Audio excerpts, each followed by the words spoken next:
अस्सलामुअलैकुम student, hope so आप सब खैरियत से होंगे। माय नेम इज़ ज़ाफ़रान और आज की इस वीडियो में हम लेक्चर नंबर 2 को ही कैरी करेंगे।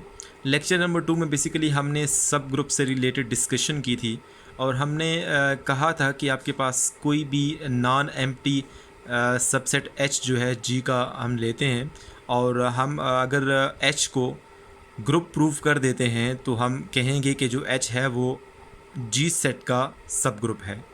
सो बेसिकली हमने दो थ्योरम्स भी डिस्कस किए थे और थ्योरम नंबर 1 ये था कि आपके पास जब भी कोई नॉन एम्प्टी सबसेट एच लेते हैं हम जी का तो वो सबसेट होगा जी का अगर आपके पास दो कंडीशन सेटिस्फाई होती हैं। एक हमने देखा था कि क्लोजर प्रॉपर्टी सेटिस्फाई होनी चाहिए और नंबर 2 हमने जो देखा था वो इन्वर्स प्रॉपर्टी एग्जिस्ट करनी चाहिए। सो थ्योरम नंबर 2 में हमने देखा था कि जब भी आपके पास कोई एक नॉन एम्प्टी सबसेट लेते हैं एच जी का तो वो भी सब ग्रुप होगा जी का अगर आपके पास ए और बी जो है वो एच से बिलोंग करते हैं तो ए स्टेरिक बी इनवर्स भी जो है ना वो भी एच से बिलोंग करे। तो इन दोनों के प्रूफ भी मैंने आपके साथ डिस्कस किए थे। सो आज जो थ्योरम नंबर 2 है उसको हम रिकॉल करते हैं और इसी थ्योरम को यूज़ करते हुए हम एक इम्पॉर्टेंट रिज़ल्ट जो है थ्योरम नंबर 3 उसको यहाँ पे प्रूफ करेंगे। सो थ्योरम नंबर 2 क्या था उसकी स्टेटमेंट मैंने यहाँ पे लिखी है। If H is non-empty subset of group G, then H is subgroup of G if and only if for all AB belong to H.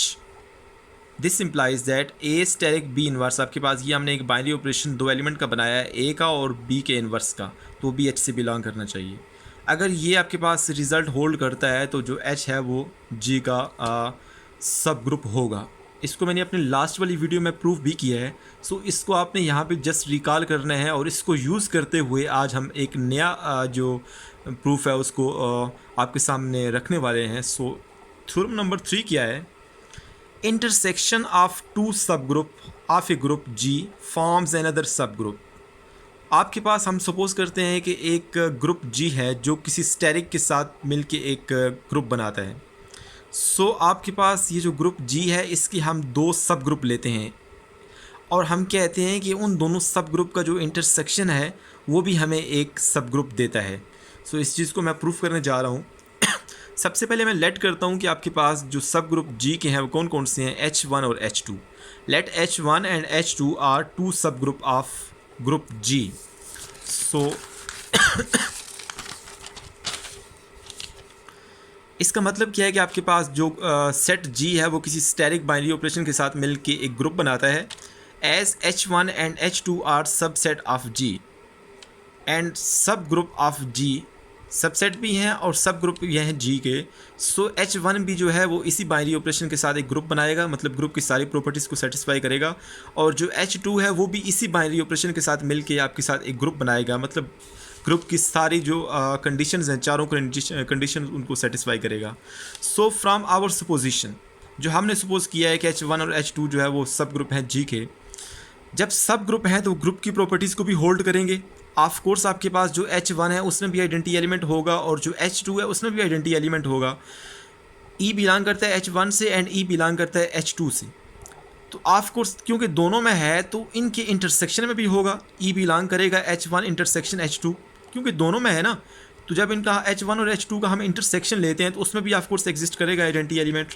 तो इस तरह से हमने प्रूव कर दिया कि आपके पास ये जो H1 इंटरसेक्शन H2 सेट है बेसिकली ये नॉन एम्प्टी है। देखिए इसमें हमने आइडेंटिटी एलिमेंट को शो कर दिया है तो ये नॉन एम्प्टी हुआ। सो इसको सब ग्रुप प्रूव करने से पहले इसको नॉन एम्प्टी प्रूव करना ज़रूरी था। सो हमने प्रूव कर दिया है which means that H1 intersection H2 is non empty set, जो मैंने आपको पहले बता दिया है। नौ हम लेट करते हैं कि आपके पास ए और बी, क्योंकि नॉन एम्प्टी है ना, तो हम लेट करते हैं कि ए और बी दो एलिमेंट हैं H1 इंटरसेक्शन H2 में।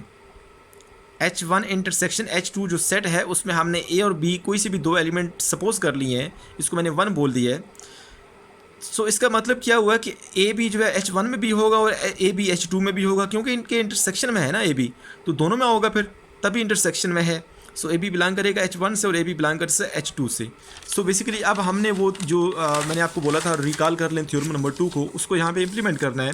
From last lecture a asterisk b inverse belong करेगा H1 से, इसी तरह a asterisk b inverse belong करेगा H2 से। So H1 and H2 are subgroup of G।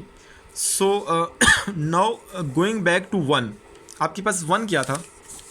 Basically ये आपके पास वन था कि हमने ए बी कोई से भी दो एलिमेंट जो हैं वो इसके इंटरसेक्शन में सपोज किए हैं। सो जब ए बी इसके इंटरसेक्शन से बिलोंग करते हैं तो ऑफ कोर्स थ्योरम नंबर 2 की मदद से हम लिख सकते हैं कि आपके पास जो ए स्टेरिक बी इनवर्स है वो भी बिलोंग करेगा। सो यहाँ पे मैंने लिखा है as a b belong to intersection of H1 and H2, so from theorem number 2 a asterisk b inverse भी बिलोंग करेगा इसके इंटरसेक्शन से।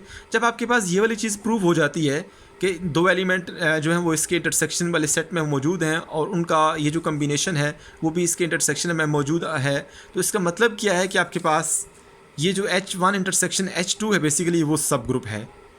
Hence H1 intersection H2 is also subgroup of G।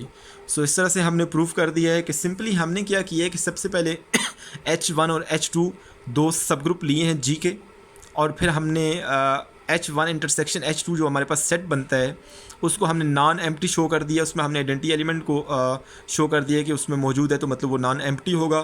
फिर हमने क्या किया है कि नॉन एम्प्टी है तो हमने कोई से भी दो एलिमेंट ले लिए हैं ए और बी उसके इंटरसेक्शन में, अगर वो एलिमेंट ए बी उसके इंटरसेक्शन में मौजूद हैं तो ए स्टेरिक बी इनवर्स भी उसके इंटरसेक्शन में होगा फ्रॉम थ्योरम नंबर 2। सो इस तरह से हमने जब उसको ए स्टेरिक बी इनवर्स को उसके इंटरसेक्शन में प्रूव किया है तो उसका क्या मतलब है कि आपके पास H1 इंटरसेक्शन H2 जो है वो सब ग्रुप है G का। सो आई होप सो आपको ये वीडियो पसंद आई है, और इस वीडियो से रिलेटेड अगर किसी को कोई क्वेरी है तो प्लीज़ कमेंट बॉक्स में कमेंट करें। Thank you so much for watching my video.